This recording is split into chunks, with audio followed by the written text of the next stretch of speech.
It's not a bird, it's not a plane, it's Superhero Slate. It's a modern podcast where we talk about everything that's great, like movies, TV, superheroes. It's Superhero Slate. Hello, everyone, and welcome to Superhero Slate, the show where we run down the latest superhero entertainment news. We love TV, movies, and superheroes, so let's talk it all out. My name is Chris.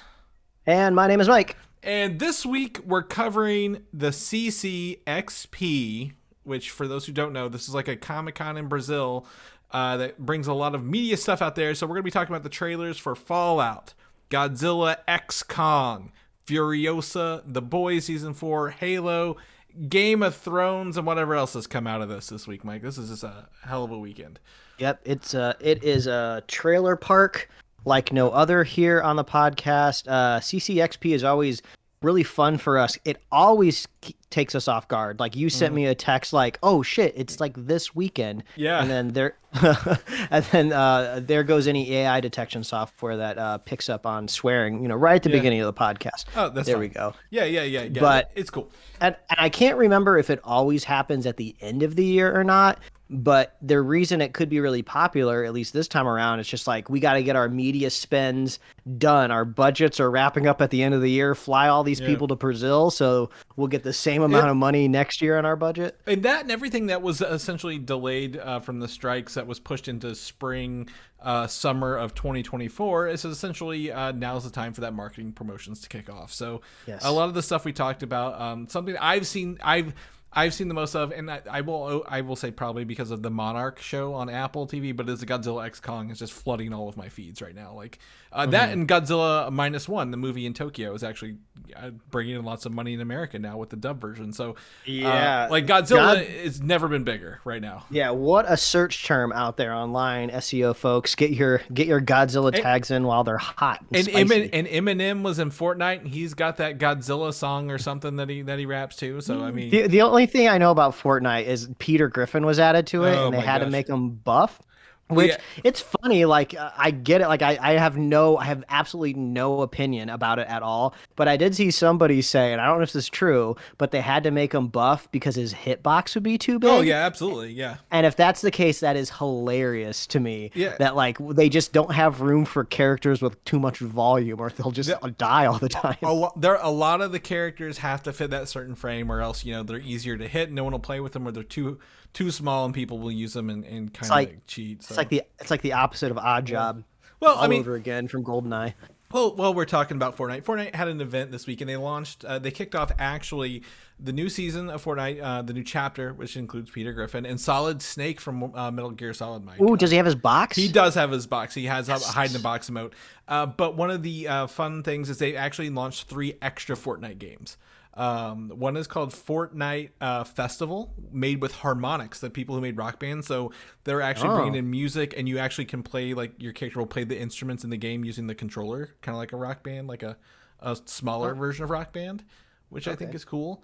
Lego in Fortnite launched, so there's actually have an entire Lego mode in Fortnite where you can build. It's like a building survival game in Fortnite world. Right. So I'm like, that's pretty okay. And then the other one is it's not Rocket Racing. I think it's something that, or no, it's not. It is. It's called Rocket Racing, which Epic owns Rocket League. So they've made it so you can actually have racing tracks in Fortnite using the Rocket League cars and like the mechanics. So look at that synergy. Look at that synergy machine pumping. They, I mean, it's always been fun because everyone talks about, well, Mark Zuckerberg's metaverse sucks, but Fortnite's metaverse, I'm like, actually, I kind of want to play these games. Like, this is this metaverse where everything is crossing over into each other. I'm like, yeah, I kind of understand this a little bit more than, Mark Zuckerberg's were all avatars of ourselves in VR. So it's fine. But anyway, I've been spending some time on that. But Eminem was the event yesterday, and he has that. It's a song called Godzilla, right? I think so. So I don't know. I mean, usually at the top of the show, we would talk about like what we've been playing or what we've been watching. But I finally wrapped up and finished playing Spider-Man 2, or Sony PS5 Spider-Man 2, yes. Chris. If I had to be very specific, like how you would want. So Chris beat it like a couple weeks ago. So we're going to talk about it in length, filled with spoilers at the end of the show. So just a heads up, you want to hear our thoughts, full unadulterated thoughts about Spider-Man 2. It'll be at the end. And then in Mike's time it took to beat one game, I beat another full game, and that was Mortal Kombat 11. I beat all of Mortal Kombat 11 yesterday. Nice. Which I like Mortal Kombat. I love it, and it's very bite-sized. You play as a character. They have a story mode. Mike, I think you've played 11, right, recently? Or maybe... No, not okay. me. So that you essentially play as a character for 4 rounds while you have like CG cutscenes in between them all. Like it carries a story along. And it was really fun. The only part I hate, there's a character called Nitara. She's a vampire character, like from the older like Mortal Kombat trilogy era of Mortal Kombat, where they just started throwing characters left and right at the game. And then this one's her likeness and voice actress is Megan Fox.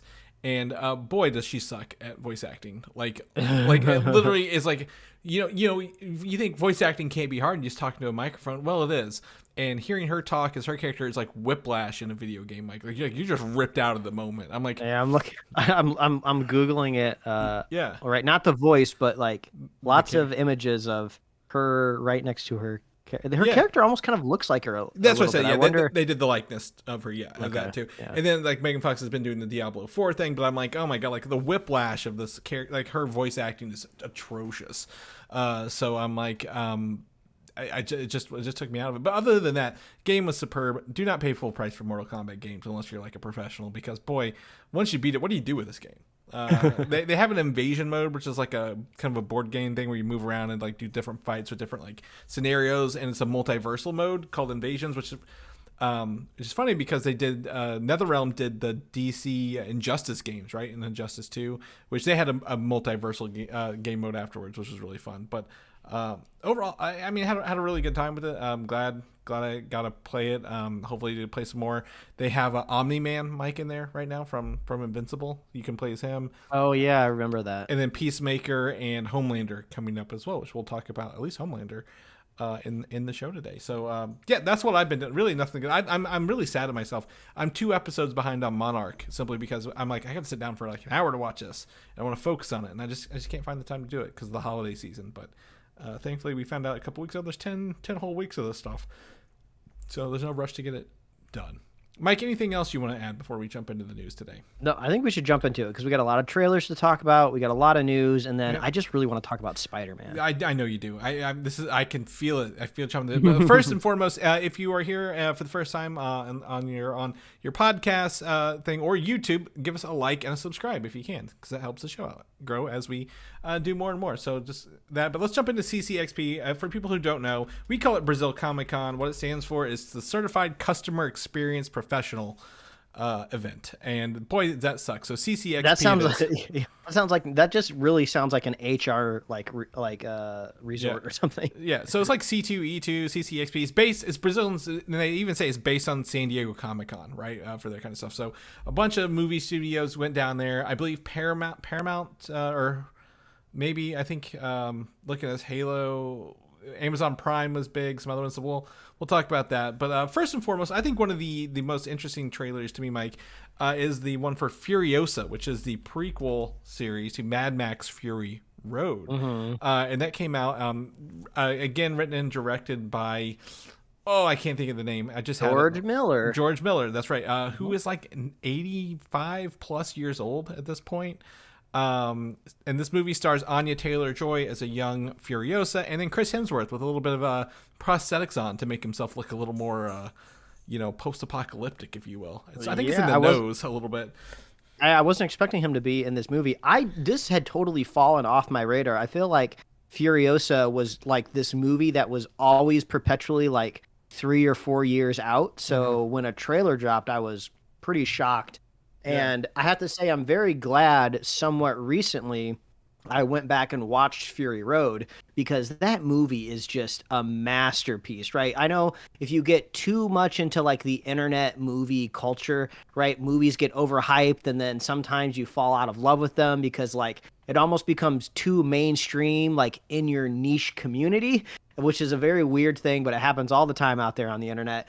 So I'm glad I went back and rewatched it because it's just such a good movie. So like I tried to reconnect with the feeling of watching that movie when I was watching this trailer, because this trailer is like full octane. If I had to put like a movie quote on the poster, right? And that's how Mad Max has always been, right? The Mad Max movies. It's a post-apocalyptic world. There's cars. There's flames. What was really interesting to me is there's the parallel shots between this and Fury Road, right, where she's in the car driving, and it's got the Nicholas Hoult character from the Fury Road. There's a lot of parallels in this. I'm interested to see again how she loses her arm, because it looks like she has her metal arm for a lot of this movie, and how she became a driver for the bad guy who's actually briefly in this, with the white hair and the face mask, who they killed. Yeah, what did they call him? Something Joe. Yeah, Immortan Joe. Immortan, yeah. Which is cool. I will say, knowing we talk about the movie production world, knowing that Fury Road was one of the most gruesome films to be shot in like the 2000s, right? Like where they're like for days, and they had the sand, and everything was just rough to make for everybody involved. It shows, right? Watching Fury Road, you see and feel everything. It's a very tangible movie, right? Despite the fact it's mostly, a lot of desert and a lot of weird stuff. But this one feels a little rubbery. Like if I was to liken anything, I told this to a friend, listener to the show, Patrick, is that the first Fury Road is essentially Lord of the Rings, and this is The Hobbit, because I can feel the CGI in this trailer just a little bit more. Like yeah, I feel the rubberness of like the vehicle wheels, like they don't look right a little bit. Yeah, I saw some other conversations online that are kind of echoing what you're saying too, because I had a very similar feeling too after I watched it. I was like, well, I love the energy. I love you can really feel the George Miller like direction on it, right? Just the interesting shots, the angles, just the pacing of the trailer in and of itself, right? But yeah, there are just things like physical objects like that the camera's capturing that's like, this looks like, is there more special effects going on here? Yeah. What's happening? So I'm gonna give George Miller the benefit of the doubt, right? Because I don't see how you make Fury Road and win all of the awards, get all of the critical acclaim, and I think it was a box office success as well. Oh yeah. You don't do that and then put more restrictions on George Miller to make another one, right? So I'm curious to see what exactly is going to end up on screen. I don't think it's going to be a bad movie. I think it's just going to be a safer production, if you will, at the end of the day. Like, yeah, we didn't really have to go out and do this forever, but this guy George Miller, for those who don't know, he is all over the place, because he did the original Mad Max 2, the Furiosa. He has done Babe and Babe Pig in the City. He directed Happy Feet, Lorenzo's Oil. Like, this guy has done all over the place, right? And I applaud him for sticking to that. He was also up for a Justice League movie in the early 2000s, if you remember that one. George Miller's the Justice League that was canceled right before it was filmed. So I'm excited to watch this and check it out. So check out the trailer again. All these links are in our show notes. But like, to me, I trust the story, I trust the process. But I just hope the trailer is just like, yeah, this is just what we took what was cool, rather than, hey, this is what representative of like the whole movie. It looks like these trucks that just don't look real. So we'll check that out. Another trailer that dropped today, and Mike said right before we recorded, thank God we're recording late on Sunday because we would have missed this, and that's the Godzilla X Kong: The New Empire trailer. I think that's Godzilla 10 Kong. Oh yeah, if you're watching it on an iPhone. Or is it Godzilla Cross Kong? What are we supposed to be doing here? I think the X is silent. It's like that anime Hunter x Hunter, which is like, but it says like Hunter x Hunter or something. Yeah. Like so yeah. Is it Godzilla Kong? What's going on here? We're already off to a rough start here. Yeah. Well, I'm a big fan of the new MonsterVerse stuff. Again, like I've said, with the Godzilla, was it King of the whatever the second was. This is not a good sign, Chris, that you can't even recall the titles. The titles suck movies. because I know it's Godzilla v Kong, but I'm like, I didn't have the New Empire written in here until the trailer came out. So I'm like, I don't care about the title. I know what I'm going to see here. And what this one was really cool for me is, and a lot of people may not know this, Mike. You probably don't know this, but like, you get to see an evolved Godzilla with his pink form, if you will. And have you ever seen a pink Godzilla before, Mike?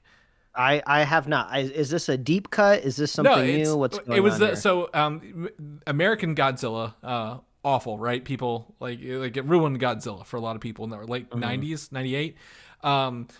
In that time, Japan had like their reboot of Godzilla, which involved this more evolved version, which had a more lizard-like face and like the pink spikes on it. Like his look evolved to be more radioactive and more lizard-like, if you will, a little more unstable. So they're borrowing from that actual like era of Godzilla from the 2000s. So I'm pretty hyped to see this. I think it's this cool. They also got just so you know, Millie Bobby Brown is not back for this, Mike. They did confirm that. And I think we get a Dan Stevens though. I saw Dan. We got upgraded to a Dan Stevens. I'll take it. Yeah, I'll take it. And then Rebecca Green returns as well. So I forget who else was in those. The other they said someone else wasn't coming back, but it doesn't matter. It does not matter. I mean, visually, I love the visuals of the trailer. Like the monsters look great. I mean, it's so crisp, clean. Like the last. They just keep improving them. Yeah, the last shot of Godzilla, like the last frame of the trailer, like beautiful, looks amazing, but like this is I think slowly approaching Fast and Furious territory for me, where like I don't think these movies are gonna get any better. I think they're just gonna add more visual eye candy to it. I saw a quote, I think it was from the director, that said, "Oh wow, this is gonna be crazy. We have full like 8-minute like scenes and shots that are fully animated. There's not a single human in there. It's just all like CG animation, and it's just monsters doing their thing." And I was like, I know that you're using that to sell it, right? But that's not selling it to me. Like, yeah, I want to see monsters like fight each other, but like I just feel like it's just going to be a lot of CG thrown up on the screen, and I don't know. I'm not as hyped about this, but I'm still gonna see it. I am the other. I'm like this is the kind of stuff like I don't need 10s across the board for every movie I watch or anything I ever watch. This is like I'm just gonna pop my popcorn in my mouth and watch Godzilla and King Kong team up to beat what appears to be another like a more orangutan, I guess, villain. It looked like in this one. The Scar Giver is his name apparently. I don't know the details, but they put that in there. So I'm excited to just watch these big titans duke it out. I am my concern would be every time I turn around they're like, okay, Godzilla's getting another upgrade in every movie because he got that Mothra one last time, right? So, are you sure it's not the baby Kong around every corner? That was the right flag. That was the other red flag. But that lines up with Godzilla and King Kong. I'm like, if they're gonna do it, they're that is well within the things. Remember Baby Godzilla and like Son of Kong movies? I remember seeing that shit all the time on like those channels like at 10 and 11 at night that you're like, oh my god, why is this on again? Kind of thing, because it was free. They were like, oh, this is free commercial money for us. So that lines up, but yeah, I don't. To me, that because they have to have someone human sized to be with the humans, I'm like, I don't like these people. Just give me the creatures fighting. I want to see that all over again. But I am excited kind of to dive back in with an actual Godzilla and see his powers. And it looks, again, to me, you may not like it, but it looks like at least the battle scenes look a little more. There'd be more of them than just what the 3 we got in Godzilla versus Kong, right? We talked about when we reviewed that movie over during the pandemic. Now I know Adam Wingard is the director. Did he direct the last one too? He did direct the last one. So so at least be consistent in that stuff. So I mean I know you're not, but I am. I'm thrilled to have some something to chew on for a little bit while I just zone out and watch monsters punch each other. Moving right along here, Gen V just wrapped a couple weeks ago, and we were also promised not until the strikes were over for actors and writers would there be a Boys Season 4 trailer, and they with both of those, I think the actor strike, has that been ratified yet, Mike, or no? That's this week. I think there's a couple like splinter groups that are like not wanting to sign the contract, but I think they're vocal minority, so I think this is going to get passed pretty easily. Yeah. So the writer strike was that. So December 5th. It's December 5th. So it is this week for that. So we'll figure out. But anyway, they went ahead and released the Boys Season 4 trailer at CCXP. Teasing. It's not teasing. More like, hey, this is just a continuation of the Boys. I couldn't really pull anything out of this that was like shocking because the Boys has really set a high bar for everything gory or kind of just out there. So I didn't really get anything like too jarring out of this, but it feels like a good continuation. Yeah, I mean, I feel like, the whole like political undertone of the boys has never really been an undertone, right? It's always been pretty prevalent, but this trailer makes it look like, oh no, it's really coming forward because I guess what Starlight is running for no, I don't think or running no. for something. There's some sort of political something happening here. Yeah, it's the people who were standing with the Seven or who are against Vought is what the last season ended with, right? Where she had the recordings proving Homelander was, you know, an awful person, but people are like, well, Homelander, he is, you know, he is the necessary evil, if you will. So I don't think they're running for anything, but I could be wrong. I mean, I don't know. It's the show's always good to watch. Yeah. So because I think there's like a bit of a scene in the trailer where I think maybe Homelander's talking to like a campaign manager or something like that that's giving him advice, and then we get a shot of Jeffrey Dean Morgan at the end, which is cool. It's Jeffrey great Dean to Morgan see him again. Was a big grab for this, right? Yeah, because he's been fully occupied with The Walking Dead lately, which is very unfortunate because I loved him when I was watching the show. So now I'm glad I get to see him someplace else now, finally, which is great. But I feel like the Boys is always at its best when you just hate Homelander, right? Which is a struggle, right? Because I don't always want to turn a show on and just hate something the whole time. Right. But like weirdly, I enjoy it, and I feel like there's nothing but fuel and tender here to make me hate Homelander for another season. So, I'm gearing up. I'm ready to go. Yeah, I just went back and watched it, and it's a courthouse, not an election. It looks like a court scene with Starlight and Homelander on trial. But yeah, Jeffrey Dean Morgan, huge grab. Obviously the show is I think produced by Supernatural, and that Jeffrey Dean Morgan was in that. A lot of people were very, very kind of excited. There's also one scene that looked like a multiple man, like a guy splitting into different versions of himself. So it's always cool to see how they take superpowers and skewer them on screen for evil. So I'm excited to dive back into this again. I think it's just says 2024. I don't know. We don't have a release date yet. I couldn't pull anything out of the trailer, Mike. Can you on that? No, not yet. Yeah. So we'll let you guys know more as we get closer. They usually Amazon always has a huge Boys presence at Comic-Con, so maybe they'll have a season 5 announcement around. They gotta wrap it up eventually. You think 5's gonna be it for them? I mean, I feel like 5's a nice solid number, but also at the same time they're starting these they're starting these spin-off shows, so maybe a little bit more. Yeah, and we don't have it in here, but you don't have any other news. But The Boys Mexico was a spinoff that's in production. I think we maybe even said it last week, but it's just that's the name of it. There's nothing else to dig out of that. It's just going to be set down there. So we'll see what comes out of that. Amazon Prime also hit the ground hard with their first trailer for the Fallout series based on the video game of the same name from Bethesda company. So this was really fun to dive into. And this is the portion of the show where Chris educates me and anyone else in the audience that really doesn't know what Fallout is. So I'll lay down what I know, Chris, which is I've never played any of the games.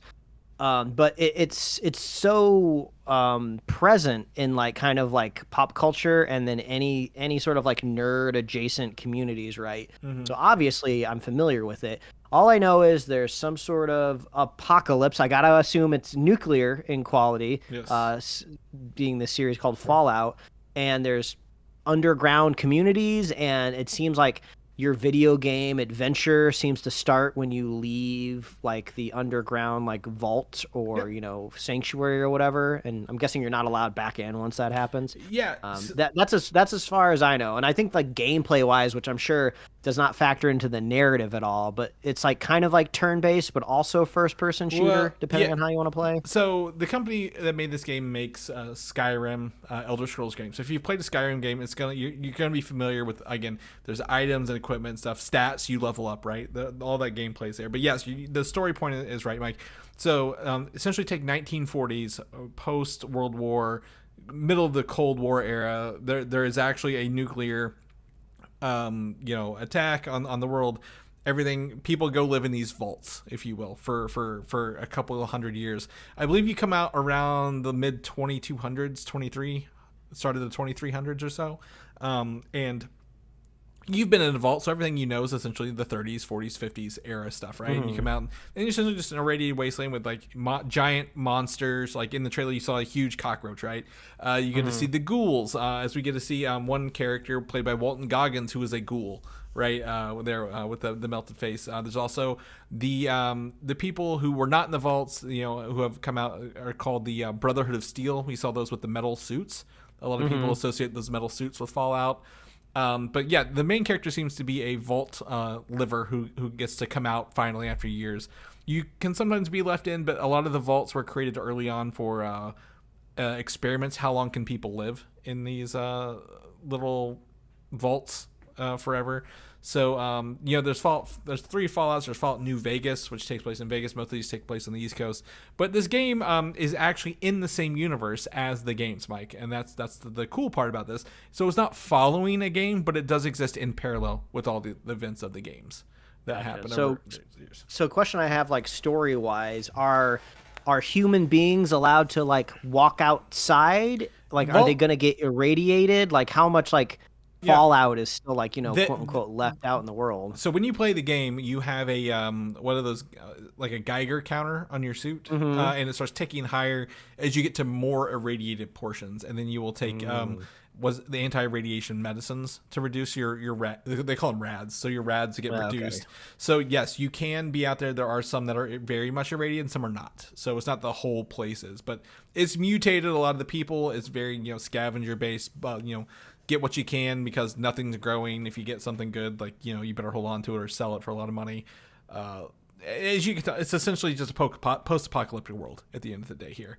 And one of the cool things, it looks like in this game, some of the vault members are irradiated, which was weird because in our thumbnail, Mike, you actually put essentially a Cyclops man, if you will, in a vault suit, played by what's his actor's name from Saturday Night Live? Isn't he also the guy who voices the dad in Rick and Morty? Yes. I can't think of the actor's name off the top of my head. He's an anchor man. He's always. But anyway, he has a one eye, so obviously it looks like he's mutated from the radiation, right? So it looks like there will be some this might be a vault where you can come and go as you please, if you will. Well, so I mean, as a person who has played the games, like looking at the trailer, does this seem to be pretty truthful to the world? Does Absolutely. This get you excited? Yeah, excited is very hard for me to be about this because we're going to talk about another video game I love here in a little bit that has a trailer that I'm also not excited for. So I can like the games and not like the content, but Amazon has, obviously they don't shy away. They're not PG-13ing this, right? There's some blood and gore in this, right? Some stuff. They've come from the boys. They know how to put content, quality behind their content. So I don't think they're going to half-ass this. So that makes me excited. But I'm going to have to get a little closer than this teaser trailer for me to see what the story is even about. Why is this vault dweller leaving the vault? What is the whole purpose of this show? Rather than just like, hey, here's some cool things you might remember from playing the games to get me excited. But overall, nails the vibe. The vault tech suits are there. Again, Walton Goggins, great actor, a huge get. And obviously to obfuscate him behind a irradiated skin and like remove his nose even for the whole show. Very entertaining. I mean, I looked pretty close at this dude's face because I was photoshopping him into our thumbnail, and I didn't know it was Walton Goggins at all. Yeah, you see him at the end of the trailer in his like human form on a horse. But he plays the ghoul, like an outlaw kind of character, and then how political is this going to be? Because usually the Brotherhood of Steel, the guys in the suits, are more militant factions and stuff like that. You have to usually pick a faction you're going to play against. So I'm excited, yes, but get me more a little closer to the show's release, Mike, and we'll talk about how I feel. But how about you, as someone who doesn't play the games? Do you want to see this? Does this have enough draw from this teaser to be like, yeah, maybe? Or no? I mean, I think it looks good in a sense of we're getting a lot of money on the screen, which is kind of Amazon Prime's like MO when it comes to these big franchise properties. So they're obviously trying to stake a claim here. Hopefully they know that they're competing directly with shows like The Last of Us, which not only are giving you good visuals, but also just good story. So I hope the story is good as well. There seems to be a slight maybe comedic component to this in some way. Yeah. Like literally in the trailer, it says from the company that brought you The Boys and free 2-day shipping. Yeah. Like, I mean, you don't put that on something that's supposed to be serious. Like you wouldn't put that in front of The Last of Us, right? If you were cutting a trailer for it at Amazon Prime. Yeah. So I think that could be fun. I'm looking forward to maybe I a little bit of that. I would say in there. Fallout games are very self-referential, right? That 50s, they know there's 50s humor in a lot of that stuff, like technology and references. So I think, yeah, you're right. They do have a little bit in there. That would be interesting. And you're not going to be able to fake that aesthetic, right? You're going to actually have to build some physical props. You're going to have to bring in like art direction to figure out what this world is going to look like physically on screen. Obviously, they have video games to reference, which is great. So, I'm guessing this has got to be 8 episodes at max, right? Yeah, I mean, yeah, whatever Amazon's average is, 8. Mm-hmm. I wouldn't say 10, but we were wrong about the Monarch TV show on Apple pretty quickly. But yeah, absolutely. So yeah, that's cool. That's cool to know. I'm hoping to see some more as we, like I said, as the new year wraps up and we get into next year, and they start bumping that advertising a little bit. Show I don't watch, you probably do. Game of Thrones, House of the Dragon, season 2 trailer dropped this weekend as well. Cool. Happy for everybody who likes the show and got to see more dragons and live in their Game of Thrones world. Mike, what do you think? You're probably better equipped on this one than me. Yeah, I mean, if somebody really understands the history and lore of Westeros, they might have something more to pull out of this. To me, it's just like, okay, yeah, we got more dragons. Like, I have nothing to pull away from this because I remember liking the first season, but I was struggling to remember exactly what happened because so much kind of blends in with like regular Game of Thrones watching, and I kind of forgot where I was and what was going on. So yeah, we'll be watching it in our household, but like, I don't know what I'm doing. I don't know what's happening. I can't keep track of these families at all. So really, you just kind of show up for the pithy kind of royal put downs, and then every other episode somebody gets beheaded, which is exciting. A lot of dragons. I like you get they keep adding more dragons in, it looks like. So at least they're keeping to the name for this. So I again, my wife's excited. She watched the last one, so she'll watch this one. But this is a show that was for those who like content. This is great because this show was not affected by the strikes because it is a UK production, so that's why they're able to meet the deadline when it comes out for next summer. So put that on your calendars and get ready for your House of the Dragon next summer. A show that I admittedly did not finish the first season of, Mike, is Halo, and I love Halo games. You know this. Halo, like, it's one of like the 4 or 5 pillars of my life is Halo, the video games and the lore and everything like this. I just couldn't finish the first season. I just, it's not the games. It's not the same story as the games. It's like this parallel alternate storytelling where, they're changing stuff around, and I'm just wasn't enthralled with it. It was not a lot of action. It was more like a lot of psychological stuff, right? Like they really pulled back the action stuff, and they're trying to tell a bigger story and didn't care for it.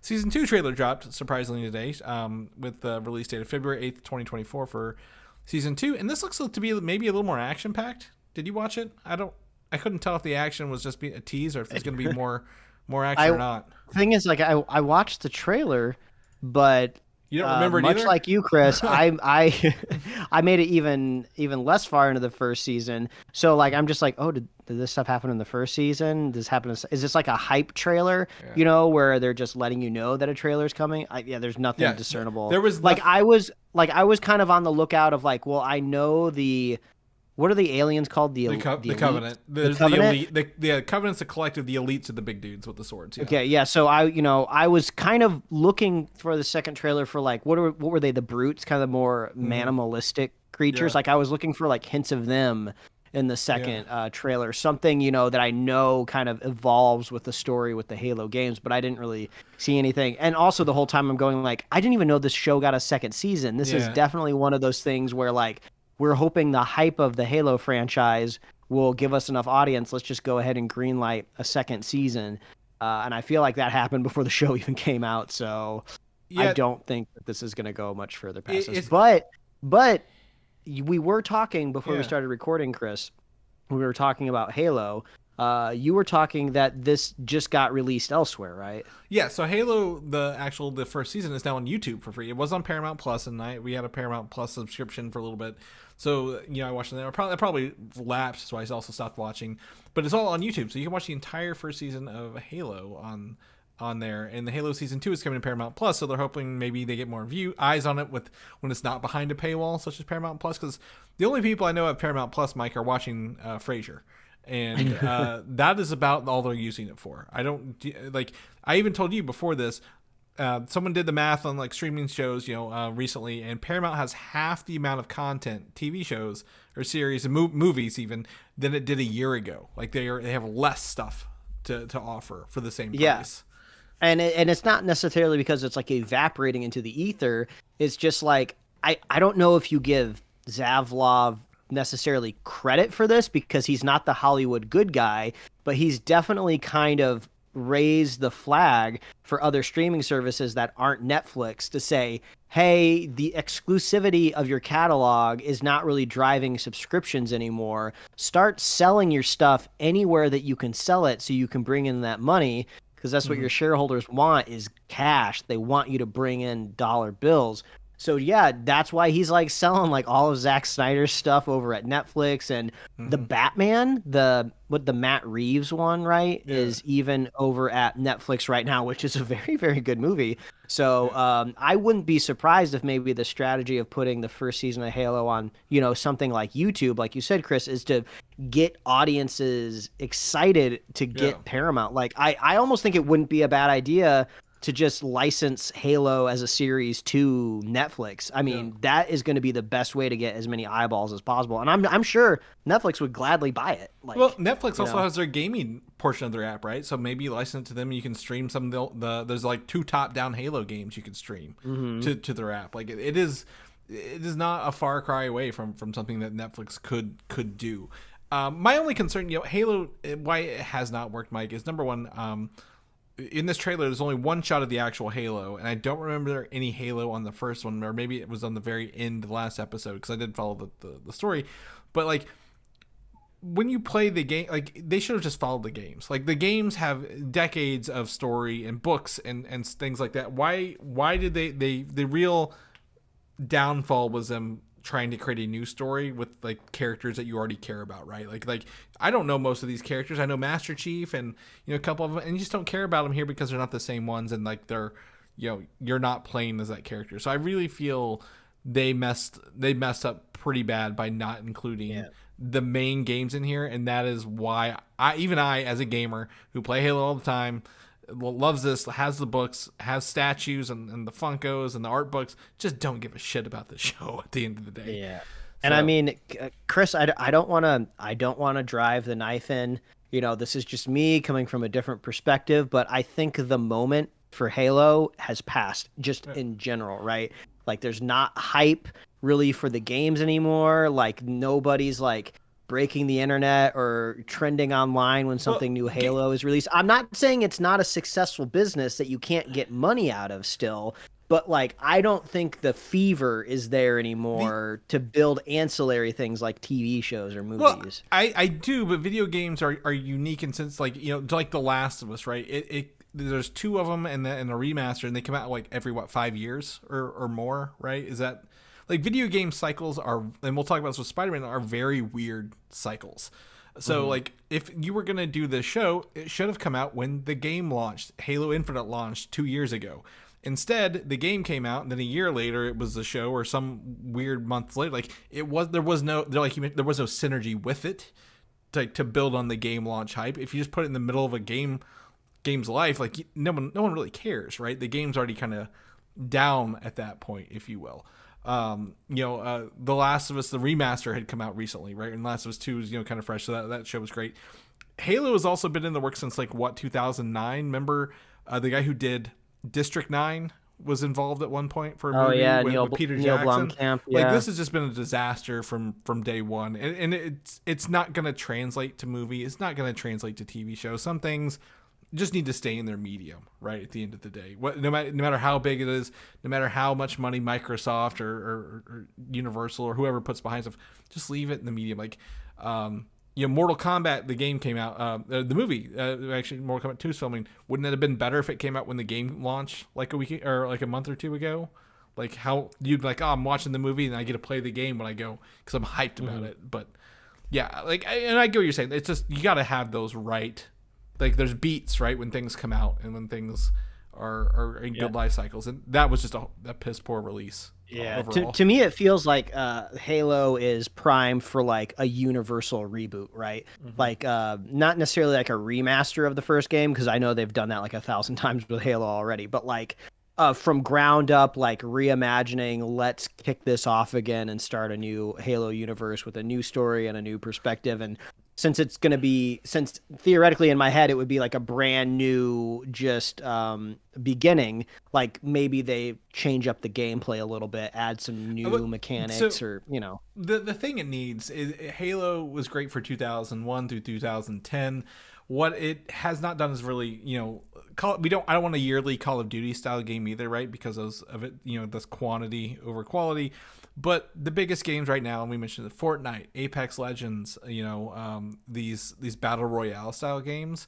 And I know they are working on a Halo battle royale style game, but did that bust too late? Like if you're gonna evolve the game, do it faster and do it quicker than hold on to it. I don't think they need a universal reboot. They could just skip the Master Chief section, right? Like this is a sci-fi universe. Jump to the future. Like you're dealing with aliens. Just skip another 500 years forward. Put us in there. Yeah, Halo, the history, the legacy of the Master Chief, we've heard about it, but we're moving forward and there's some new threats. Let's do that. I think is also plausible, right? So there's plenty of options, but boy, this TV show does not have me hyped at the end of the day. And I'm the biggest apologist for most things on this show, Mike. You know that. So we'll figure it out. Something I never thought we'd see, Mike, is an actual third Sonic the Hedgehog movie. Yet here we are with an official photo showing the on-set model for Shadow the Hedgehog. This movie is coming out December 20th, 2024, so we're a little over a year away, and they're filming right now. And I, for one, never thought we would get this after the backlash of the original one's eyes. They did not like the model of Sonic. They paused the movie, redid the actual model, and this thing has just been a success ever since, Mike. So, yeah, I can't believe the internet bullied somebody into making something good. And this image is messing with my brain because I saw this earlier this week and I didn't notice the kind of platform underneath the foot. I thought this was like a rendering.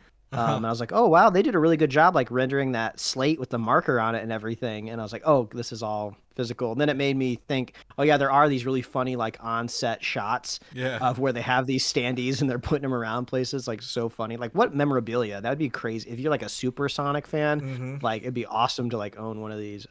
I yet still have not watched a single Sonic movie. So maybe there'd be a fun marathon here where I watch them all back to back and then hop on the microphone and figure out what just happened. It has no right to be as good as it does. It's actually a really good story, and it's really, really fun, and they handle it in a really good way. And as someone who grew up with a Sega playing Sonic, it just kind of hit those right points. Kind of like, not as good as the Mario movie, but it did have some nostalgia points. Is Shadow the Hedgehog going to have a ridiculous looking Uzi Gatling gun? Because I remember that's what he always using in the video games. And something tells me they're not going to give this hedgehog like an AK-47 on screen. I think maybe like he'll have like like maybe he'll have like a laser gun or something like that, something a little less like lethal. Yeah, he was known for his guns and joining the group called Gun, Gun, right? And but he's also, so for people who don't know Shadow the Hedgehog, I had to look this up because I skipped the Dreamcast generation. He is Sonic Adventure 2, which was much later. He was just a fan favorite hedgehog, but he looks like Sonic. He's genetically engineered. But obviously a little time into this somehow. I don't know if they've announced who's voicing Shadow. Like the biggest thing with Knuckles was Idris Elba, right? Like voicing him. So I wonder who they're going to get for Shadow. Not that I have anything in mind. Dame Judi Dench. Wow. What a bold move. I'm calling it. Okay. What if it's Keanu Reeves? I I wonder if that would be. I mean, that would sell tickets, right? If I had to be like, But that Venn diagram's getting smaller with that yeah, overlap. like if I had to be the cinema minded, story focused, casting agent, it seems like you want someone to go a little bit more grizzled and dark, where Keanu is maybe a little too like laid back SoCal in his voice, but Nick Cage. I don't think I don't. Yeah. Oh, Nick Cage. Oh yeah, let's do it. Let's go. I love it. Yeah. So another overlap. People who love Shadow the Hedgehog and people who love Nick Cage. That Venn diagram's great. Small. If any of these 3 predictions pan out, Chris, this is the clip for social media. That's right. You take out these moments, you throw it right up on there, and it's just like, bam, look at our credibility go through the roof. We predicted this a while ago. We shoot everything at this show, Mike, something's eventually going to stick, right? So we'll get there. Moving right along, we don't have a trailer yet, Mike, but this week is the confirmed trailer for Grand Theft Auto 6. And you're like, why are you bringing up more game stuff? Well, this isn't a game show. Well, we have a lot of games in the show, and Grand Theft Auto 6, Grand Theft Auto is a cultural phenomenon that will permeate not only video games, but movies and television shows for years to come. Just the way Rockstar does it, the way the Grand Theft Auto 5 is a 12-year-old game still crossing 3 console generations, like, we're always going to hear Grand Theft Auto in everything. And the trailer coming out for 6 this week is interesting because I want to see where they take technology in this game. And will Rockstar ever sell the rights to make a Grand Theft Auto visual medium, like television series or movie of some kind, Mike, do you think? Yeah, it makes you wonder, because the world in and of itself is not necessarily, I would say, compelling for like a movie or a TV show. But nothing that we haven't seen before, right? Like they're just heists and stuff. Yeah, it's the characters for sure. It's like these characters that like aren't necessarily realistic because they're kind of like zany, wacky side missions of these weird like I think there was like one mission I played in Grand Theft Auto 5 and I never even finished the game. So like I'm pulling like this weird dude that like lived in his like basement and I think he was like building bombs or something like that. Yeah. So like he's like a weird wacky character. So I feel like that's what you lean into if you're making it into something else. But yeah, weirdly enough, I'm also excited to see the trailer because I feel like Grand Theft Auto is always the one pushing the envelope for open world. Yep. And it's been so long. And there's been so many developments since the last game that came out. It's like, I don't know if they have any sort of innovation left in them. I mean, I feel like everyone's lapped them a million times over since the last game came out. So, yeah, I'm looking for just some sort of like wild technological improvement. Yeah, there's been a bunch of leaks on this. Like a couple years ago, a couple videos. There was some leak on a debug menu earlier this week. I've got to say, I mean, I peeked briefly. My curiosity got the best of me. It wasn't leaked and ruined anything, but I do think how Rockstar is able to fit a map that big on a game that old is phenomenal, right? It shouldn't it shouldn't work like that. It shouldn't have worked on consoles 10 years ago that were already old by that point. So I'm excited to see how they push that technological envelope. But again, the story's got to be important. They keep making updates to Grand Theft Auto Online, so I'm interested to see that. People want to revisit Vice City, San Andreas parts of the games, from those old original Xbox, PlayStation 2 days. So maybe they'll dive into that. I don't know.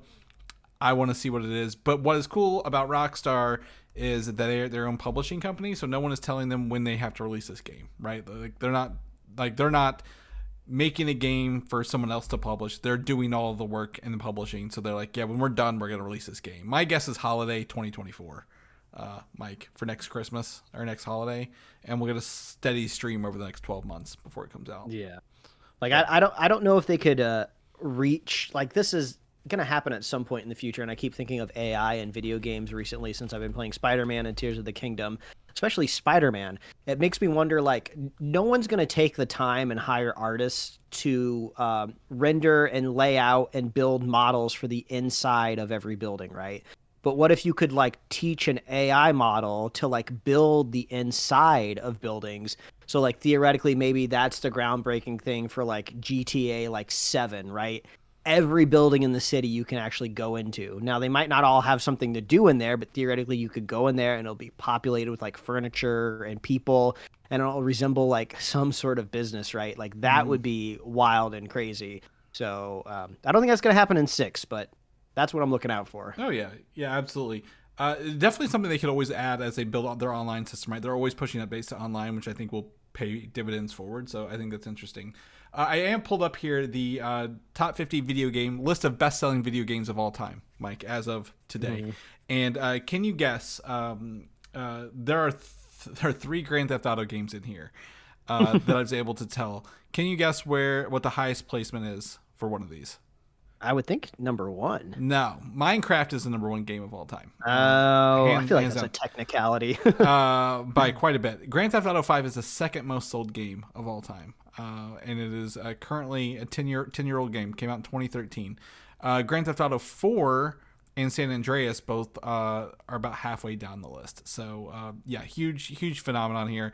I'm excited to see if they end up taking a TV show or something. Is this something Amazon would pick up because they're not afraid to do the adult-oriented shows, right? Like The Boys, like Fallout, or is it a Netflix kind of thing? Because all the Grand Theft Auto games, or not all, 3 San Andreas and Vice City are coming to the Netflix game streaming app here in a couple weeks, if not already. So like, is Netflix going to be the one who bids and gets to do a GTA show, if you will? So I don't know. We'll keep you guys posted. Also, the Video Game Awards this week. Very excited, Mike. That's like, me. That's my one of my money nights where I get to sit down and just like watch all these video game trailers for the next year. But we'll talk more about video games at the end of the show. Star Wars Skeleton Crew, Mike, has been quote unquote delayed a year. I said delayed because it never had a release date. So how can something be delayed if we never had a release date? I don't know. But holiday 2024, that sounds right because of the actor strike, right? They're not able to really promote it.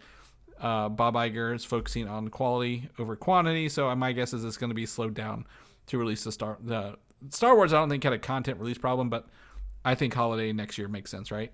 For that. Yeah, I mean, if I had to wildly speculate just for a moment, this news does come off of the tail end of Dave Filoni being promoted to CCO. So if I just had to throw something out into the world, maybe he's just like, hey, I finally got the power. We need to work on this a little bit. It needs some tweaking. I don't like where it's at the current moment, and now I finally have like the leverage to say something. That's just totally throwing it out there. But I'm looking. I mean, we saw a bootleg trailer for it, right? You sent that to me in our messages a couple weeks ago. So they definitely got part of it done. So it does seem that there is a delay involved. I think possibly. I think it's just to hold on to it and release, again, event content, right? That's what Bob Iger said. Because like, again, Ironheart for Marvel's done. They're just holding on to it. Like, we have no idea when Ironheart's going to come out. They stopped filming that over a year ago. So my guess is with the strikes, everything was just delayed in release because we have that. We have the Acolyte. Acolyte will probably be first. And then we have Bad Batch Season 3, this, and then another Star Wars Tales of the Jedi next year as well. So I think it'll be pretty good for Star Wars event. And then also, sadly, Andor is probably not going to make next year and be pushed to 2025 due to the strikes. So that was an August release next year. I know you're losing sleep, Mike. I know you're crying over this. But it just makes sense. There was like, 3, 4, 5 months, 6 months of everything being paused. So this being delayed makes perfect sense. It's not like I'm concerned about the show. I'll wait for you, Andor season 2. Yeah. I'll wait till the ends of the earth. That's right. To someone's earth. Let's jump into some Marvel stuff here for the rest of the show. Big rumor this week was that the Nova series that was rumored for Disney Plus is being reworked as a movie to shift focus away from expensive Disney Plus shows. Which is funny because I swear I thought it was supposed to be a movie first, and then it got switched to a series. So in my head, I feel like it's back to being a movie again. I don't know. There was James Gunn did reply to a comment online where somebody's like, oh, my favorite character is Nova. I had heard rumors that at one point Nova was possibly planned for one of the Guardians movies. And I guess since Gunn is fully out of the pocket of Marvel now, he responded to it and he was just like, nope, it never happened. It was never even planned. It was never even in the script. There wasn't even so it seems like Nova is still fresh. No one's really been working on it, at least from a Gunn point of view. The only thing I'd had from Nova was that it was an early draft of Infinity War because of the Xandar planet was wiped out for the reality stone, and they were going to show that, like, you know, there was one person left who was Nova, like, who survived it, and that was like the messenger, but they just scrapped that whole section of the movie and just said he got it. So that was about the only thing I'd heard from Nova. And then it's also, just to be marked, not to be confused with the Anya Taylor-Joy playing Nova 2 in Fantastic Four, like the Herald of Galactus, the Nova. So they probably won't do that. They don't want too many Novas in one unit. The general public doesn't even know Nova exists yet, so they're not going to throw 2 Novas in the universe. Exactly. So and if they are doing the Anya Taylor-Joy Nova version, like, literally, someone could, who doesn't know, walk past that whiteboard, Mike, saw the word Nova and assumed it was this Nova on the first Google search, right? So maybe we're always hoping that someone's going to glance this whiteboard one day. My concern is nobody who works in there knows how to leak this stuff appropriately. My guess is they're seeing stuff they don't even know about. I'm like, how are you working in this? Not knowing things. This is the entire problem with the last phase of Marvel. They had it all perfectly laid out on a whiteboard, and then the cleaning crew they just flipped it came over in one and they night, couldn't find it. And they didn't write down, you're supposed to say "don't erase" in the top corner of, like, and then they erased it. It was a new person. They just new hire. They cleaned it off, and it's just like, oh man, all right, we got to pivot. They couldn't tell anybody. Like, they haven't told anybody yet either. Like, they're like, yeah, we know. And they're like analyzing what's on the dry erase, like the mark, like the indentation on the board. Analog, man, the problem with the analog world. Yeah, they just flip it over. They'll find it on the other side. Doctor Strange, Bruce Campbell has been out doing some interviews. I don't know what for. I don't know what he was doing. But he says, Campbell, what are you up to? I don't know. But he says his Spider-Man and his Doctor Strange characters are all the same character. And I'm like, can you? Yeah, I'm sure you said that in your mind, but I don't think that's true. Like, just because an actor says it's true, that doesn't mean it's true. So yeah, I would think it's more of a, like, when he approaches to play the character, he thought it would be fun just to play the same one, because, like, he comes from the universe. Was literally the only difference of his universe that the pizza was, what was the pizza again? I don't even remember. Something to do with pizza, right? Yeah, the Pizza Papa was his name. I don't remember what he. But what it was like? It was like Little Pizza. I don't remember. He's very forgettable. He just comes back at the end credits. He has to punch himself the whole time, right? He's like punching himself the whole time. Oh yeah, that's right. But yeah, I wouldn't take that man literally. He's great. Yeah, but like, you nothing against him. Never trust. Doesn't matter what the actor is. Like, unless they directed the movie, like an actor that directs it, you can't. And I'm pretty sure, like, this is one of those situations where it was probably the interview. I'm like, do you think your characters in Spider-Man and Doctor Strange were all the same person? He was like, yeah, that sounds cool.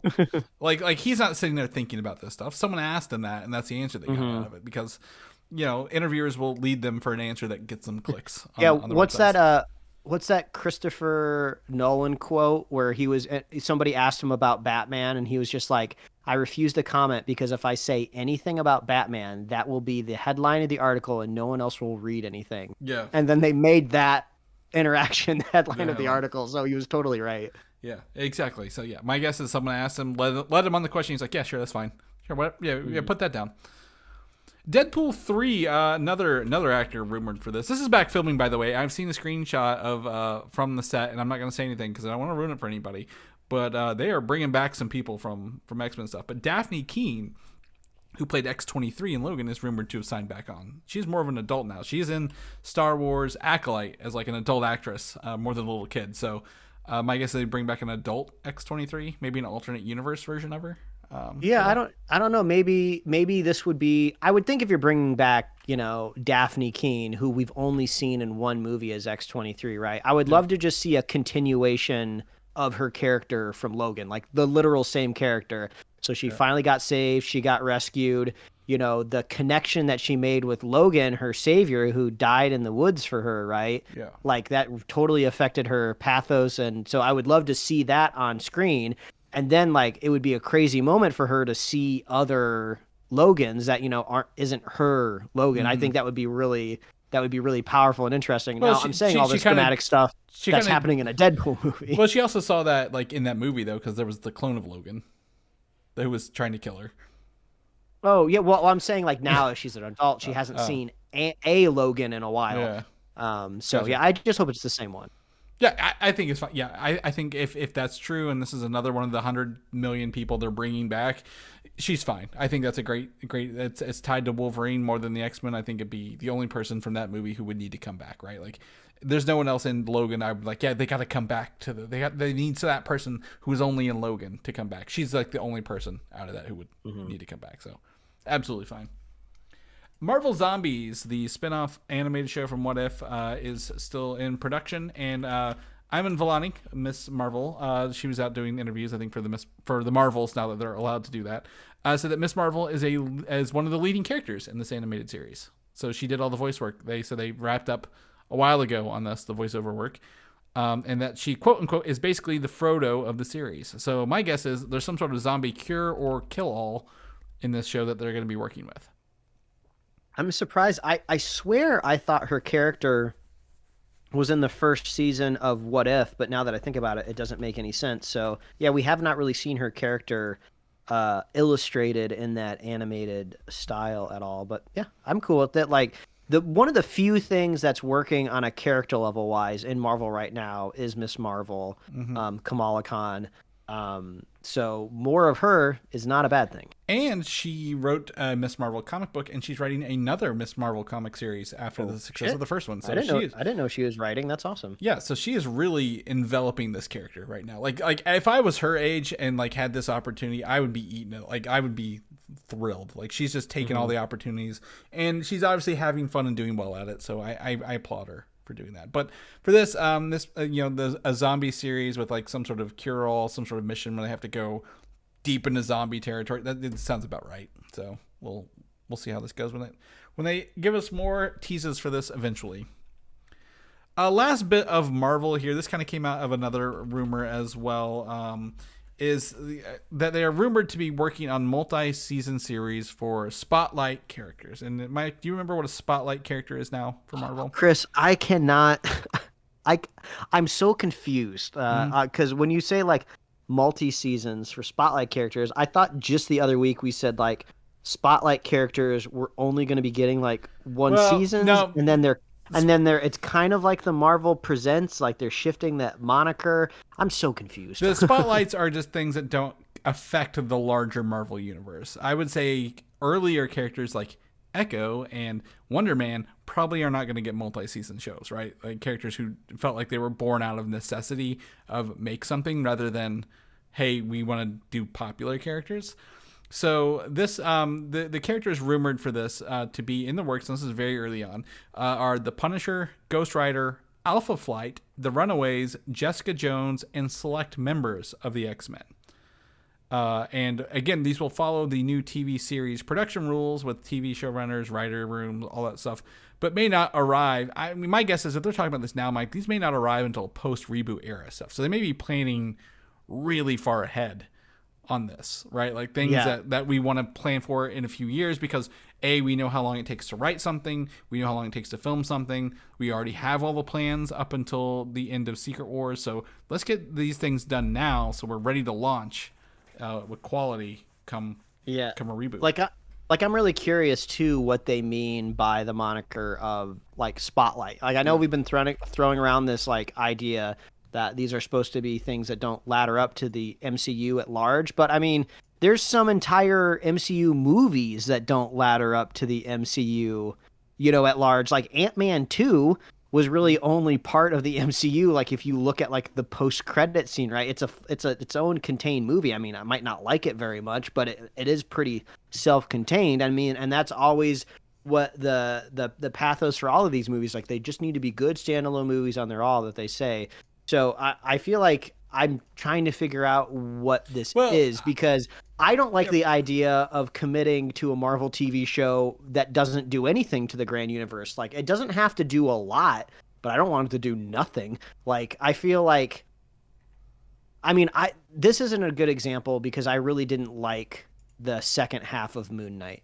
But Moon Knight doesn't connect to the Marvel Universe whatsoever, but I have expectations that it should at some point in time. So, like, it doesn't have to be big. right? But I feel like they should have a little connective tissue. Well, they can have a little, but like if I'm watching Ghost Rider, Ghost Rider's not going to save the world from Galactus, right? Like I don't like that's I guess again we don't know what Spotlight means. They've not even put out one single show based under this banner, so it's probably very vague to even them.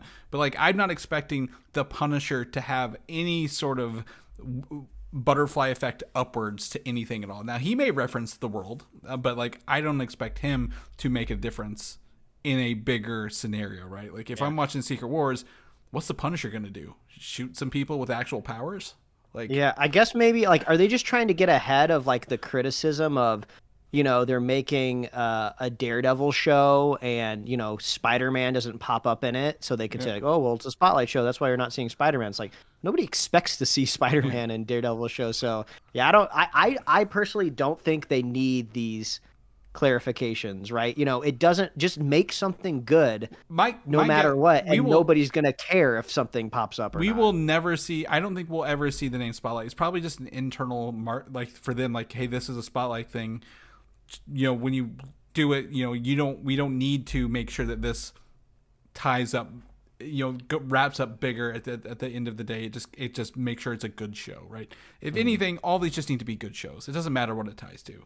As long as they're quality content coming out of them, I don't care if they tie to anything at all. So, and I think that's fine. I disagree with your Ant-Man 2 thing, though, for anyone who wants to listen, because Ant-Man 2 ties into Quantumania with the ability to go into and out of the quantum realm with the ability there, but that's neither here nor there. I think that movie it's not a good movie, but it's underrated. But I'm excited for more stuff. Again, this TV stuff, they can talk all they want, but until we see something, that's going to be a different show, right? Like coming off of Secret Invasion, we're still kind of burned a little bit until we get our new stuff.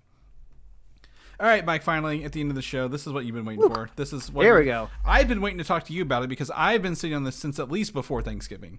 And here we are, 2 weeks later. I'd say I was probably even further back than that, if I'm going to be honest. But like Spider-Man 2 for PlayStation 5, the game that has just come out, not the other Spider-Man 2 games, the dozen of them out there. So it's really hard to find the subreddit for this video game. You really have to get creative with, like, are they using Insomniac Spider-Man, or is all of the community just still on the Spider-Man 1 game? I think it's Spider-Man PS5, isn't it? Is what they call it. Or I think it might just be Spider-Man 2, actually, because I sorted the posts by top, because that's usually what I do to see, like, oh, what were the most popular memes or opinions about the game? And then I literally saw a post for, like, the original Spider-Man 2, like, on PlayStation or whatever. So getting a little hard to categorize the internet when things just reciprocate all of the time over and over again. I'm going to be honest. The only thing I hate about this game the most, my biggest one, is the name sucks. Get a better name. Like you can have subtitles in your game, right? God of War had Ragnarok. Spider-Man, it's called Spider-Man Venom or Spider-Man. Give it a subtitle name, right? Like give it something better than Spider-Man 2, because I think that's a disservice to the Miles game, which is a prerequisite to play this. And also just lazy work, just lazy.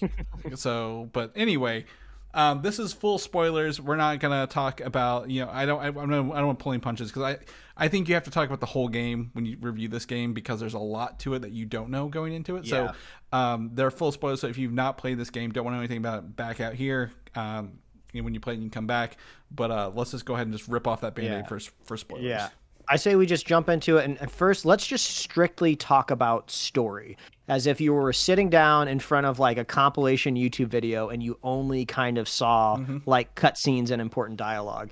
So I was really happy with the story overall. There's some things that perturbed me a little bit towards the end.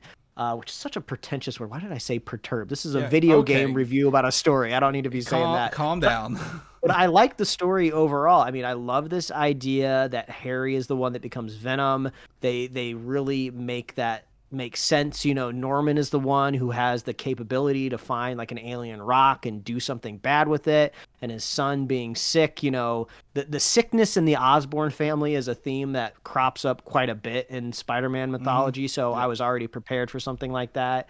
The way the symbiote just kind of slowly moves throughout the story is really interesting. You're so heavily focused on Kraven for so Right. much of the game. And once you finally kind of switch over to the symbiote side of the story, it's just like you're like, wow, they have so much more in store for me here, story wise, on the back half of the game. Yeah. And it It's was just yeah. it was just fun storytelling moments overall. And I thought the voice acting and then the characters were great. Weirdly enough, like I don't want to say like because they made Peter Parker prettier than the very first game, right? But I feel like they added more like organic, unique shape faces to Mary Jane and Harry, and not in like a bad way. Like they almost look more human, where Peter looks less human to me, right? He looks more like a video game character, whereas like the other characters look like they're modeled off of like real actors, and I don't know if that's the case or not. So that was a little hard to get my head wrapped around. But yeah, overall, I thought the story was strong. Yeah, so for someone who goes through all the show notes every week, Mike, and gets spoils and clicks on things and see things, because they're not hidden or pulled away. So it's for me, there were tons of surprises left in this game, and I was really, really happy for that. Like to be surprised in a video game. As much as I play, as much stories as I see, as much articles as I go through, I thought I would know everything. I'm like, oh, it's Kraven, and that's villain's gonna be there a little bit, but really the main villain's Kraven. Well, Kraven's like the first half of the game, to be completely honest. And then I can't believe they just fucking killed him off. First shock, number one, they kill Kraven. I'm like, oh. This is different, because at that time, I actually, thought maybe Kraven could be the Venom person. Like they really didn't. Yeah. Like Kraven could be the person who gets Venom by the end of this game, because he's bigger, he's bulkier, he has like that Kraven build. So And he also, they seem to be hinting that the symbiote is craving a stronger host, right? Yeah. Because whenever Harry got too close to Pete, like the symbiote would start to crawl over. So I was like, oh well, the symbiote's gonna fucking love Kraven. That's like everything that the goo is looking for. Yep. And then they just kill him, and I was like, oh, this is wild. So you got to kill Kraven as Venom, because you get to play as Venom. Didn't expect that either at all. That was a nice little bit. I didn't expect, Mike, I didn't expect Anti-Venom to be a part of this either. The Anti-Venom suit. That was huge. Mary Jane becoming Scream. That's the coolest Mary Jane has been in his whole game franchise so far. Absolutely. And then obviously, Miles becoming the prime Spider-Man at the end of this, right? Becoming the main Spider-Man for essentially going forward in this universe, and being the person who kind of defeats the symbiote. It was just, there was a lot of hits left and right, and I wasn't expecting them, and I was thrilled to have those shocks and awe. I'm like, oh, this is I've seen this in the comic book. I've seen this this is great. This is awesome, and was just very hyped to not know them beforehand as I went through. So I really got to give them credit for that. It's a great story. I agree with you. 100% great story. Very unique, very original. Fits very well. Again, if you're listening to this, you've probably played Miles if you play Spider-Man 2. But Miles, you have to play like that game. I'm really surprised that like you got to play these games beforehand. Make them available, because I really enjoy having both perspectives of both characters throughout this, right? Like having Miles and his ancillary characters, the Prowler side missions, his mom is the councilwoman, Ganke, his girlfriend kind of there throughout, his high school, which was different, was great. Peter, Mary Jane, we got to see some Harry flashbacks when they were like young teenagers, which I thought was really cool to have like the nerdy Peter Parker, skin for a little bit in the school. Really told a better story with all these characters already fleshed out getting in there. So absolutely. I will say and also the opening scene with Sandman, very cool opening scene. Really hits the ground running with a huge bombastic Sandman scene that shows you what the PlayStation 5 can do. So early on in the game, like it took me longer to beat the game, obviously, than you. But that almost seems like a totally different game ago. Yeah. Like I forgot that was even in the game. There's so much to play here. Yeah, and it opens with that huge scene with that, which I thought was really, really cool. Again, we've always talked about before, and the bigger maps was cool. Having the smaller suburbs on the right-hand side of the map, I thought was very unique for traveling. I love the web wings. God, I love the web wings when we talked about the game before. Just absolutely love them.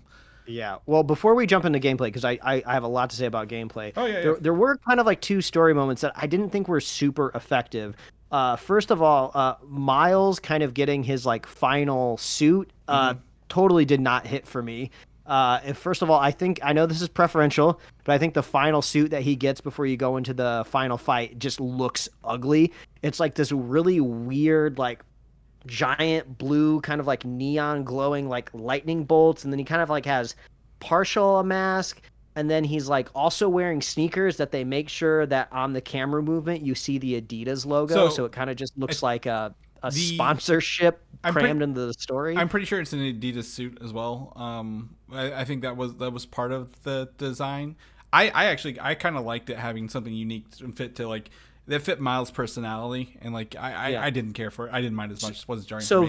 So visually, but you can I'll change your give suits at any time. This is great. Yeah. So visually, I'm not going to argue with anybody that says that they like the suit, but I don't think the story moment worked over well anyway, because like really the thing driving Miles through the story most of this game is that like he's trying, like classic Spider-Man, trying to balance, you know, his superhero life and then also applying for college. He doesn't know what to say about himself. He doesn't feel like, you know, he knows exactly what he should be doing and how he should be splitting his life up. But then at the end, he kind of has this cathartic moment where he's just like, oh, I put this suit on, you know, I just felt like, you know, it was time for me to be me. And it's like, well, you had that moment in your own video game. Like that was like the whole thing driving you through your own game that we all played before this. So that kind of fell on deaf ears. Oh, it just felt rushed / unearned, right? Like if you get a new suit, just say you get a new suit. Like, Peter goes through 3 suits, right? His original suit, the black suit, and then the anti-venom suit. And they all had story beats to them, right? Like why? And you even get to see them change. Miles just showed up in a new suit. You know, at least in the first game, it showed him making it. You know, right, going through the designs. Like it would have been cool if, like, maybe his girlfriend, the artist, had designed something, and he was like, "I'm gonna pick her design because I like her design and it fits my culture and who I am better than just showing up in a new suit." But I always change the suits anyway. I thought some of the other suits were pretty cool for him. So I actually did the opposite this game. Is I never changed the suit really at all when I was really diving into the story, because like a lot of the story really revolves around what all of the main characters look like, right? Like when he gets the black suit, like why would I take this black suit off when every interaction he's having with every character has to be like, whoa, Pete, you're looking pretty like intense right now. What's going on? So it's like, well, I'm not going to change the suit. This is going to totally take me out of the immersion of the story if he's not wearing the black suit during these moments. I changed it to Raimi's Spider-Man 3 black suit. No, I mean that's not a bad idea. I didn't change it. I didn't go very well, because again, if I was recommending anyone if you already listen, please play the game. But like, don't spend your points on suits because you need to get your abilities better, or else you're gonna get your ass whooped in this game, because it's not as easy a game as the other one was. Yeah, they do a great job. Let's jump into the gameplay, because they always do a good job of like cranking the difficulty. Like just when you start to get comfortable, they throw people at you that'll just like destroy you. So you're like, oh man, I can't just go in and mash square anymore. I'm at the part of the game where I got to start using stealth. I got to start using the gadgets. You know, I got to make sure I start chaining my combos, or I'm going to get rocked. Yeah, absolutely. And to me, it's the point whenever like the game completely changed and they added the symbiote hives in the world, because I was like, why have I not unlocked this stuff to do on the map yet? Why is it hidden? Oh, it's story related. Boom, symbiote hives, and you have to protect these 2 bombs. Like you're putting bombs on the symbiote things, and they're like, oh, here's just single ones, and like, oh, protect these 2, and you have to bounce back and forth so quickly to stop the enemies from hitting these bombs. So you're like, I'm pulling stuff out of like, you know, button things I've never used, but you're using everything at your disposal to save those bombs. Oh yeah, because the game is literally throwing some of the hardest stuff at you, and I think I appreciated that about it.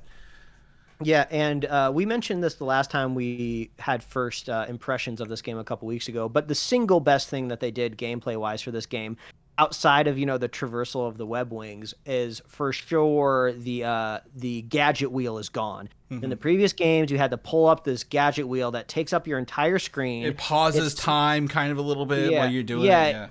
Yeah, so like, but now everything is down in the corner of your screen. So if you want to use any of your extra abilities, you're using L1, and if you want to use any of your gadgets, it's R1. So everything is clear as day right there. You can see how much charge you have left on anything. You can see how many gadgets you have left.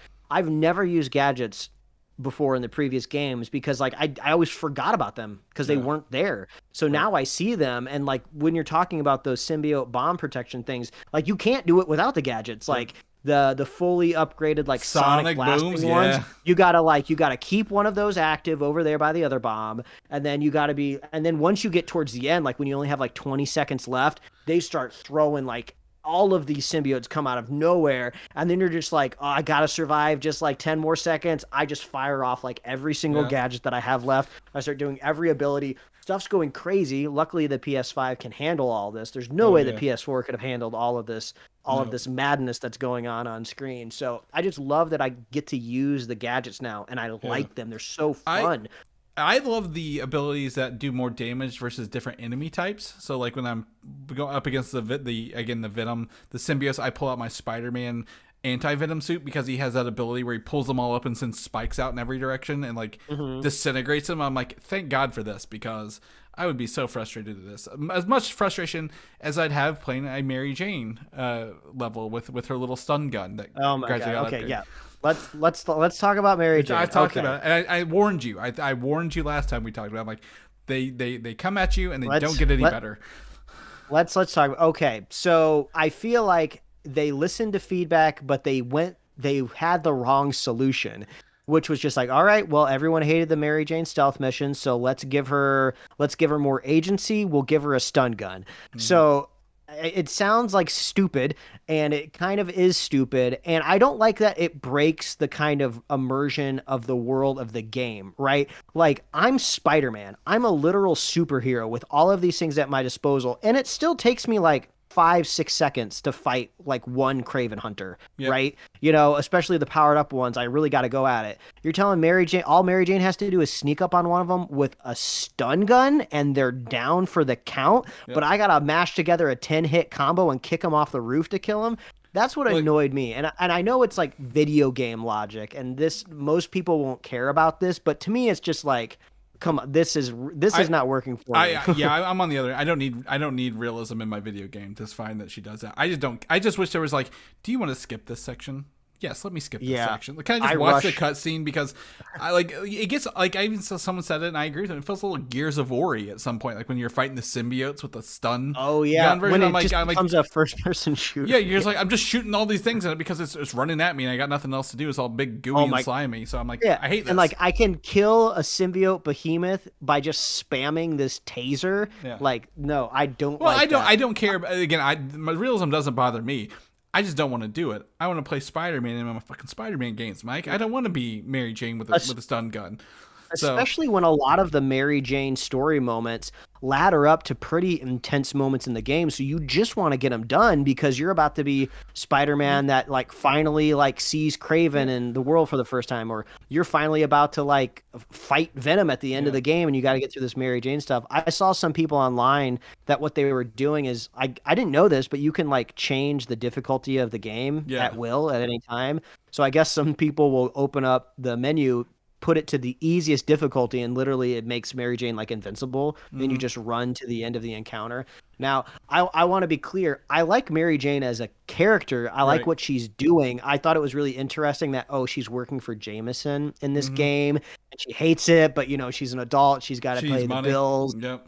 So I like that she was kind of going against that. And then at the end, she ends up making a podcast, which, you know, I think we can both approve of that. I hate it. No more podcasts. There's too many podcasts out here. So I like her as a character. And when she turns into Scream, really, really cool moment because they do a really good job building up the relationship between her and Peter. Very emotional. And it's just like, how do you fight the woman that you love? You got to save her. And her character looked so cool. I love that design of Scream. And the fight was pretty fun too. She's being mean as hell about it. Like, So like, I want to be clear. Like, I have nothing against the character. Yeah. But the gameplay, it's like so boring. Like, I rushed through it.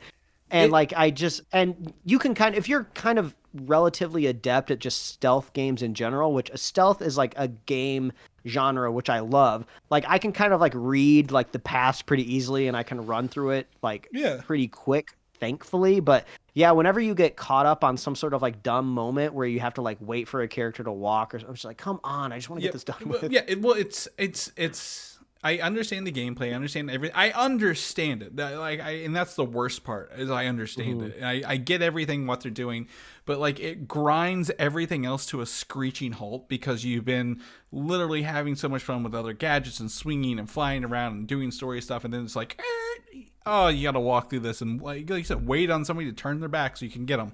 And I'm like, I hate this. I hate this so much. I'm banging my head off the desk. Getting through though, so I just wish, if it was an option. Do you want to play it? Yeah, I'll come back and play it later, or just let me watch a cutscene. I think it'd be a great cutscene instead, right? Instead of doing all that stuff. So I'm just down on that. I think that leans into my biggest complaint about this game, Mike, which doesn't take away from the game, but it is part of the gameplay portion. Is there is not enough side things to do anymore. They have really pared down everything to do post game, to where I felt I beat it way too fast, all the side stuff, because there's not enough hideouts. There's not enough side missions.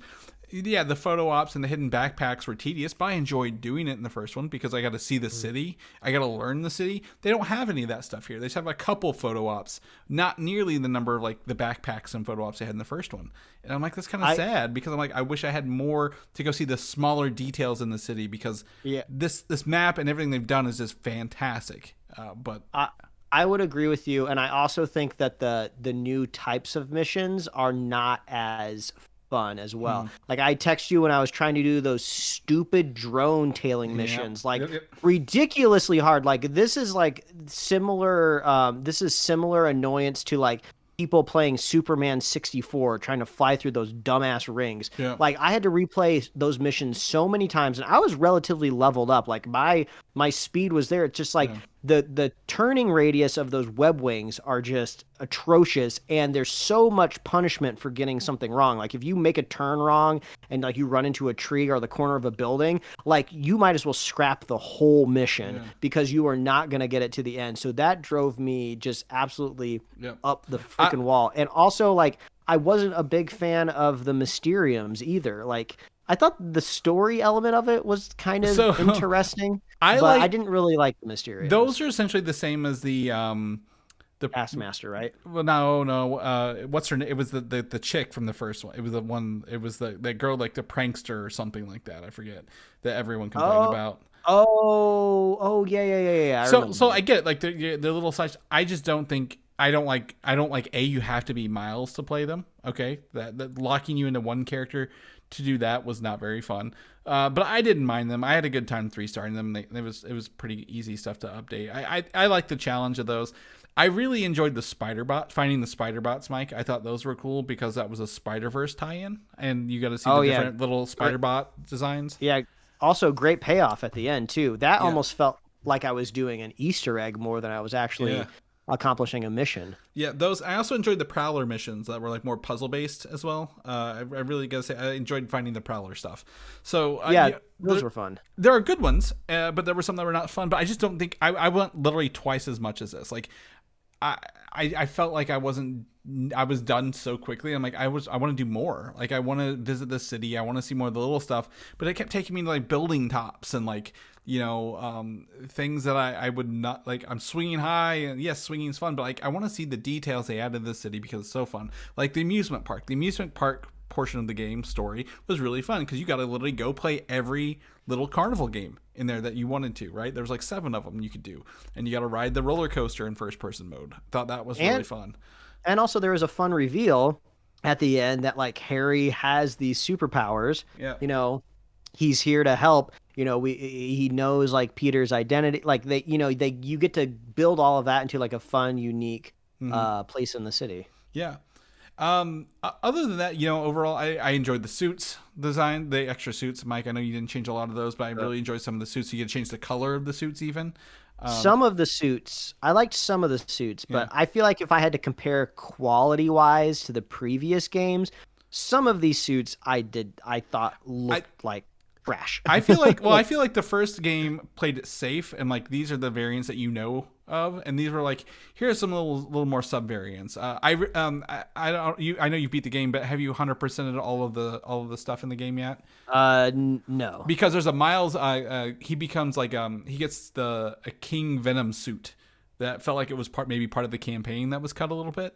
That is really cool when you defeat all the symbiote hives that they hide from. Oh, no, his Carnage one is really cool. He's got he's got a King Venom one too, which I think is really, you're gonna really enjoy. So I enjoyed the suits. You know, I think it's just again an improvement. I wish they could carry over the suits from the first one. Like, hey, you played the first one, unlocked the suits. Here they are in this game, right? I think that would have been cool to have those in here. I think the next thing for me is, you know, the game's going to continue. This world's going to continue. Obviously, they're setting up Norman as a Green Goblin. They talk about the G serum. Harry Osborn is dead, but he's not dead, but he's like brain dead. Maybe it looks like. So some people are speculating maybe a Superior Spider-Man storyline with Doc Ock, but I feel like that's reaching a little bit. Yeah, I don't think so. But Doc Ock shows like, hey, he's writing his final chapter, so it sounds like they're setting themselves up for a pretty interesting third arc, which involves a Green Goblin and maybe a reformed Dr. Octavius if he needs to take down Norman. I don't know, but I feel, yeah, it was fine. I had a really good time. It's a really great game. I just want to play more because it was so good, Mike. Is that how I want to be? They just do a great job in general of like a sequel where you just up the ante in every way, right? You have multiple heroes. You know, you have a bigger baddie than just Doc Ock with arms. You have it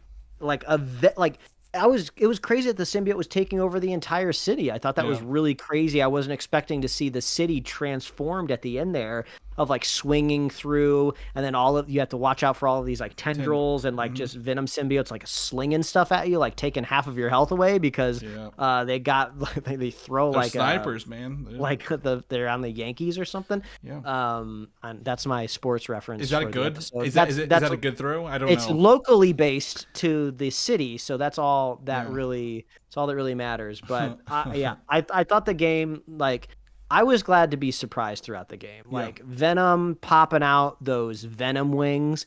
Super rad. I was like, I gotta have that as a statue. That's like so sick. That's so cool. The fact that you got to play as Venom is really cool. Not expected. We've never really played as the quote unquote the villain before. So that was really fun. Ultimate Spider-Man did it. You got to play as Peter, Spider-Man, and Venom, but like that was also a highly reviewed game back in like 2007. So I absolutely agree with that. We forgot to mention the reveal of maybe it was Cletus Cassidy. It wasn't entirely clear. So there's a whole side thing where there's a person trying to get as an arsonist, the King of Fire, or the Lord of Fire, whatever they call him. They bring back Yuri, right, as her wraith personality. And what is cool about that is, you know, they lean into like he's got a piece of the symbiote, so maybe a spin-off game. Another like step will be or DLC would be a Carnage DLC. And then at the end, the post-credit scene, you get to see Cindy Moon, which is Silk, the character Silk, Mike, which I was like, I want to talk to you about this because there's a show coming out called Silk Spider Society, and they're literally teasing Cindy Moon in this, like the back, you don't see her face, you see the back of her, because her dad is dating Miles's mom. Also, they're probably not entirely sure what they want to do with the character casting or the face yet, you know? It's like, do we want to base it off like an actor, or who are we going to get in here in this role? So are we going to have like 3 total Spire characters? Is this going to be like Miles trying to teach somebody how to be? Maybe she's already a hero and we don't even know it. If they follow the comic books, she was bit by the same Peter that bit Peter, same spider that bit Peter, but she seems much younger in this than the other one. So she seems to be closer maybe to Miles' age. So. Yeah, I'm really curious to see what they do moving in the future. Yeah, you brought up the idea. Are they going to kind of do another like 2.5 sequel where we get a Miles, or maybe it's a Cindy Moon game is the next one? I would probably say I just think maybe it's not a game. Maybe it is just DLC for this one, because this world, it's just so ripe for so much more. And the first game had DLC, right? Spider-Man 1 had the Black Cat three-part DLC, The City That Never Sleeps. That had more suits and abilities. So I think it's Prime. They just haven't announced anything yet, and that's kind of like, hurry up! I wanna know more. But this studio is also working on Wolverine and the Game Awards of this week, so I wouldn't be surprised if we get a Wolverine trailer this week. And that's what this, I think that's what this game kind of, I guess, franchise really needs right now. Like, I want to do like a substantial mission in a future game in Hell's Kitchen with Daredevil. I don't have to play as Daredevil, right? But I want him to be an integral part of the story. And they can even build it into the narrative, like,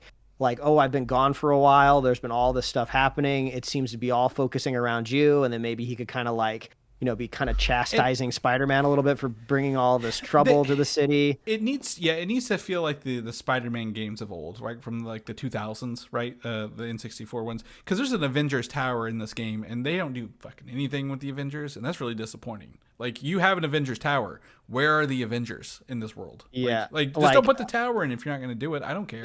Yeah. And I'm not expecting, like I said, like I'm not expecting them to be like a super integral part of the story. I don't expect to take the reins of Iron Man and fly around the city at all. But like, I think they should be present in some aspect. I think that would be really, really fun. When the city is covered in symbiote goo and there's an Avengers Tower here, where are the defenses, at least for the Avengers Tower? Like, bring Peter into the Avengers in the next game. I don't care. I feel like really the only excuse narratively in my head is, since things are happening so quickly and we are such efficient heroes at saving the day within the span of like, one evening, kind of when the symbiote hits, right? That like, if all of the Avengers are off doing something else, they can't. They've been off for years, Mike. They haven't been since the first. I just think, I agree with you. They need to have more characters going forward other than just the spider characters, and they don't have to be playable. They don't have to be huge parts, but they at least need to be acknowledged and be there a little bit. And maybe even bringing Peter in as a spider. Like, he may be a retired Spider-Man, but he's an Avenger now, right? So he has maybe money or like the ability to, like, you're upgrading your suit at the Avengers Tower as like your home base for the next game. I think it'd be fantastic. Yeah, but I would love that as well. Yeah. Overall, I do not regret getting this game day one. No. And I think it's fun talking about it. Yeah, and I think that why my disappointment is there's not enough, because I just had so much fun playing it. And this is one of those games. I know there's a new game plus setting coming. I platinum trophied this, Mike. I don't platinum trophy any PlayStation game except for Spider-Man, Miles, and this. So Spider-Man 2. So I'm hoping they add the new game plus soon, and then maybe add a couple trophies for playing harder difficulties, because when you go new game plus, you get all your ability points, right? And going in and doing that, and then just turn it down for fucking Mary Jane missions, because to hell with those. But yeah, I'm excited to hopefully dive back in. It was just a really emotional story too. I know we've come back to that several times, but like, having Peter, the flashback to where you went to high school was, I think, a really solid choice in this game, where you ride the bike back to the high school and you sneak, showing how good friends you were, and like how it was so hard, like you've got to like kill your friend at the end of this game kind of deal. Yeah. So the opposite of something deep and dark. I saw this fun glitch that you can do when you're playing as Venom. You can kind of glitch out of the bounds of the mission, and you can just kind of like run around the city. And the only thing that you can really interact with is there's a bicycle, I think in Astoria, and the character model is still like technically like rigged to it, so you can be Venom ride around on this little bicycle. It's hilarious because he doesn't quite fit to the dimension, so he's like standing up very weird. I would recommend to go out and look that video up. It's hilarious. Yeah, I've seen a lot of mods for people like on the PC versions of some of these games. I don't think for PlayStation 5, but like playing as J. Jonah Jameson or something like that in these games. So it'd be interesting. But yeah, overall, if you have a PlayStation 5, this is great. If you were holding out to get one because of a game, this game really pushes the PlayStation 5. Mike, real fast, the last thing I want to talk about, this will be it, and then we'll shut up.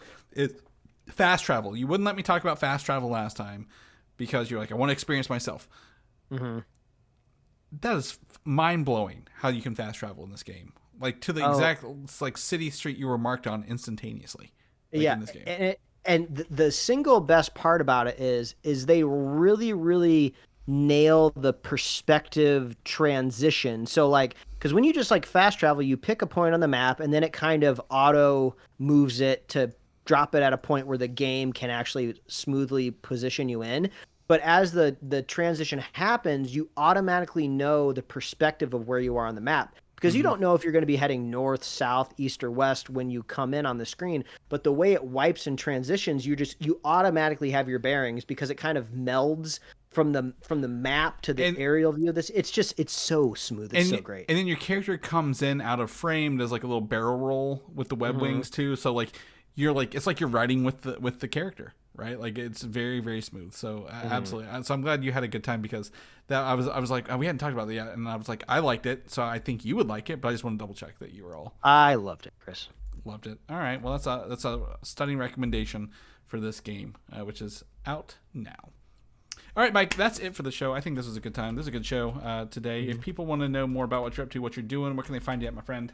Yeah, they can read my webcomic at liferewardsrisk.com. Chris, if people want to catch up with you, where can they find you? You can catch up or mustard with me. Oh, got him. On Instagram, Valdan87, Valdan, or not superhero, but like video game systems of the same name. But if people want to know about the show, what we're doing, what we're listening to, when we get the Aquaman review later this month, I know people are waiting for it. Where can we get that at? Oh, head on over to superheroslate.com. That is the Avengers headquarters in the city of Spider-Man, where we are at superheroslate.com. You can find us on Apple Podcasts, YouTube, Spotify, wherever else you love to listen to fine podcasts like our own. You can get merch at superheroslate.com/store. We love hearing from you. Did you beat Spider-Man? I hope you beat Spider-Man, or else we just spoiled the whole thing for you. Let me know what you think of it. We like to hear from you, and we love our super fans. So if you want to be a super fan of the show, all you got to do is share the show with a friend, share the show with a buddy, and we will be here every week, folks. That's right. We'll see you next week.